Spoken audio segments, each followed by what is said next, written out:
আসসালামু আলাইকুম শিক্ষার্থীরা, আশা করি তোমরা সবাই ভালো আছো। কোভিড-19-এর কারণে আমরা সবাই বাসায় অবস্থান করছি। তোমরাও সবাই সাবধানে বাসায় থাকো, আর যেভাবে ক্লাসগুলো পরিচালিত হচ্ছে সেভাবে হোক। তোমরা আপাতত এভাবেই ক্লাসের সঙ্গে মিলিয়ে পড়াশোনাগুলা কমপ্লিট করো। গত ক্লাসে আমরা আলোচনা করেছি উৎপাদনের বিভিন্ন উপকরণের মধ্যে প্রথম উপকরণ হচ্ছে ভূমি। সে ভূমি নিয়ে আজ আমরা আলোচনা করব আরেকটি উপাদান শ্রম। উৎপাদনের আরেকটি উপাদান শ্রম নিয়ে। শ্রম বলতে সাধারণত আমরা কি বুঝি? শ্রম বলতে আমরা সাধারণত শারীরিক এবং মানসিক পরিশ্রমকে বুঝে থাকি, যার উদ্দেশ্য হবে অবশ্যই অর্থ উপার্জন। তো শ্রমের সংজ্ঞা থেকে আমরা শ্রমের প্রকারভেদ সম্পর্কে ধারণা লাভ করতে পারি। তা হচ্ছে শারীরিক শ্রম এবং মানসিক শ্রম। শারীরিক শ্রম তথা কায়িক শ্রম, অর্থাৎ শারীরিকভাবে পরিশ্রমের মাধ্যমে যে শ্রম তাকে বলা হয় শারীরিক শ্রম। যেমন একজন কাঠুরে কুড়াল ব্যবহার করে তার শারীরিক শ্রমের মাধ্যমে কাঠ সংগ্রহ করে, এটি হচ্ছে শারীরিক শ্রম। মানসিক শ্রম হচ্ছে বুদ্ধিমত্তাকে প্রয়োগ করে যে শ্রম ব্যবহার করা হয় তাকে মানসিক শ্রম বলে। যেমন শিক্ষক ছাত্রদের পড়ানো, তারপরে চিকিৎসক কর্তৃক রোগী দেখা এবং আইনি পরামর্শ বা সেবা প্রদান, এগুলো হচ্ছে মানসিক পরিশ্রম। তো এই শ্রম অধ্যায় থেকে, শ্রমের এই অংশ থেকে আমরা দেখি যে বিভিন্ন সময়ে বিভিন্ন বোর্ডে বিভিন্ন ধরনের প্রশ্ন এসে থাকে। তার মধ্যে একটি হচ্ছে শ্রমের গতিশীলতা কি। শ্রমিকের ভৌগোলিক অবস্থার পরিবর্তন, এক পেশা হতে অন্য পেশার পরিবর্তন, এক শিল্প হতে অন্য শিল্পে স্থানান্তর এবং এক পদ হতে অন্য পদে পরিবর্তনকে শ্রমের গতিশীলতা বলে। শ্রমের ভৌগোলিক গতিশীলতা সম্পর্কে একটি প্রশ্ন এসে থাকে। তো শ্রমের ভৌগোলিক গতিশীলতা হচ্ছে শ্রমিক তার বর্তমান কর্মাঞ্চল ত্যাগ করে অন্য কোনো অঞ্চলে গিয়ে কর্মে নিয়োজিত হলে তাকে শ্রমের ভৌগোলিক গতিশীলতা বলে। পরে যে প্রশ্নটি আসছে হচ্ছে শ্রমের অভ্যন্তরীণ গতিশীলতা কি। যখন একটি দেশের অভ্যন্তরে শ্রমের ভৌগোলিক গতিশীলতা ঘটে তখন তাকে অভ্যন্তরীণ শ্রম গতিশীলতা বলে। শ্রমের আন্তর্জাতিক গতিশীলতা কি। যখন শ্রমিকের ভৌগোলিক গতিশীলতা বিষয়টি দুটি স্বাধীন দেশের মধ্যে সংঘটিত হয় তখন তাকে আন্তর্জাতিক শ্রম গতিশীলতা বলে। পেশাগত শ্রম গতিশীলতা কি। শ্রমিকরা যখন এক পেশা ছেড়ে অন্য পেশায় যোগদান করে তখন তাকে পেশাগত শ্রম গতিশীলতা বলে। আচ্ছা, পরবর্তী যে প্রশ্নটি আসে সেটা হচ্ছে শিল্পগত শ্রম গতিশীলতা কি। কোনো শ্রমিক এক শিল্প ত্যাগ করে অন্য শিল্পে নিয়োজিত হলে তাকে শিল্পগত শ্রম গতিশীলতা বলে থাকে।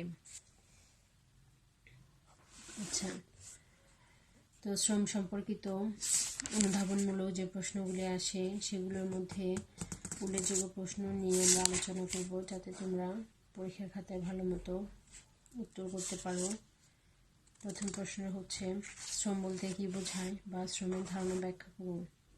এটি আমরা পূর্বেই পড়েছি। সেটা হচ্ছে মানুষের শারীরিক মানসিক উভয় প্রকার শ্রমকেই পরিশ্রম যা অর্থ উপার্জনের জন্য করা হয় তাকে বলা হয় শ্রম। আচ্ছা, একটি প্রশ্ন আসে যে শ্রম সর্বাপেক্ষা ধ্বংসশীল উপাদান, এটি ব্যাখ্যা করতে বলা হয়। এটি ব্যাখ্যা আকারে তোমরা এভাবে লিখবে: মানুষের মানসিক ও শারীরিক উভয় প্রকার আংশিক বা সম্পূর্ণ পরিশ্রম যা অর্থ উপার্জনের জন্য করা হয় তাকে শ্রম বলে। শ্রম সর্বাপেক্ষা ধ্বংসশীল উপাদান। এটি একবার নষ্ট হলে চিরদিনের জন্য নষ্ট হয়ে যায় আর পুনরায় ফিরে আসে না। যেমন কোনো শ্রমিক যদি একদিন পরিশ্রম না করে তবে তার ওই দিনের শ্রমটি চিরদিনের জন্য নষ্ট হয়ে যাবে। ওই দিনের ন্যায় তার শ্রমটিও আর ফিরে আসবে না। আবার বয়স বৃদ্ধি হওয়ার সাথে সাথে শ্রমিক কর্মহীন হয়ে পড়ে, ফলে তার শ্রম ধ্বংস হয়ে যায়। আর এই কারণে শ্রমকে সর্বাপেক্ষা ধ্বংসশীল উপাদান বলা হয়ে থাকে। আচ্ছা, পরে একটি প্রশ্ন আসে, তা হচ্ছে শ্রমের দর কষাকষি ক্ষমতা খুব কম, ব্যাখ্যা করুন। মানুষের মানসিক ও শারীরিক উভয় প্রকার শ্রম আংশিক বা সম্পূর্ণ পরিশ্রম যা অর্থ উপার্জনের জন্য করা হয় তাকে শ্রম বলে। উৎপাদনে নিয়োজিত হওয়ার পূর্বে উৎপাদনের প্রত্যেক উপাদানের পারিশ্রমিকের ব্যাপারে মালিকের সাথে দর কষাকষি করার ক্ষমতা থাকে, কিন্তু শ্রমিকের এরূপ দর কষাকষি করার ক্ষমতা খুব কম। এর কারণ হলো শ্রম সবচেয়ে ধ্বংসশীল বস্তু।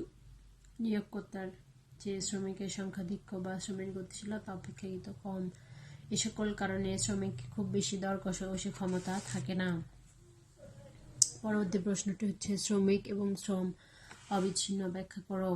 মানুষের মানসিক ও শারীরিক অথবা উভয় প্রকার আংশিক বা সম্পূর্ণ পরিশ্রম যা অর্থ উপার্জনের জন্য করা হয় তাকে শ্রম বলে।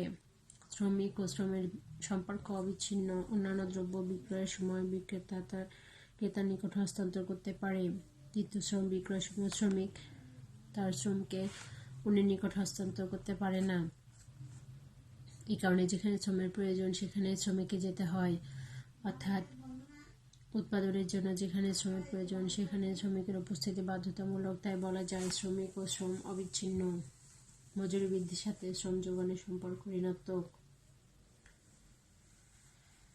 মানুষের মানসিক ও শারীরিক উভয় প্রকার আংশিক বা সম্পূর্ণ পরিশ্রম যা অর্থ উপার্জনের জন্য করা হয় তাকে শ্রম বলে।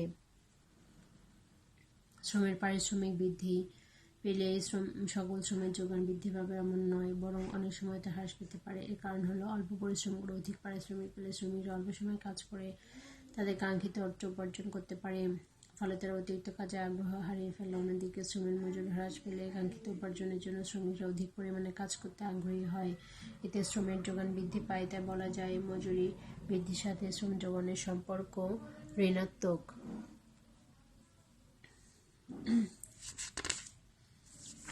তো শ্রম থেকে আরও যে বিভিন্ন প্রশ্নগুলি রয়েছে সেগুলো তোমরা পড়ে নেবে।